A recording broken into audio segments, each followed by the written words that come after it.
আলহামদুলিল্লাহ, ফাইনালি আমাদের এই হিরো টিলারের ইঞ্জিন ফুল ফিটিং শেষ।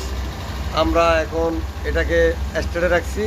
এটা নতুন পিস্টন লাগানোর পরে আপনার এই 4 থেকে 5 ঘন্টা স্টার্টে রাখা লাগে, না হলে আপনার অনেক ঝামেলা করে পরবর্তী। সো আমরা নতুন জিনিস লাগানোর পরে এটা এখন স্টার্টে রাখছি। আলহামদুলিল্লাহ এখন গাড়িটা স্টার্ট আছে। আর এই দেখেন এখানে এই যে গাল লেসার যেগুলো আছে, গাল লেসারে একটু সমস্যা আছে। সো আমরা এগুলা ভালো করে এখন সার্ভিস করব। এই দেখেন এখানে অনেকগুলো রেমন আছে, এই রেমন আছে, রেমনের জন্য আপনার গাড়িটা একটু সাইড টানে। সো আমরা এগুলা ভালো করে সার্ভিস করব। সার্ভিস করানোর পরে আমরা আবার নতুন করে ফিটিং করব। আর আপনাদের বাইকের আপনারা এরকম সার্ভিস করে নিন এগুলা। এই লেসার যদি সার্ভিস না করেন তাহলে অনেক সমস্যা হয়, গাড়ি একদিকে টানে। সো প্রতি 10,000 পর পরে এগুলো সার্ভিস করা লাগে। আর নষ্ট হয়ে গেলে একবারে চেঞ্জ করে দেওয়াটাই বেটার।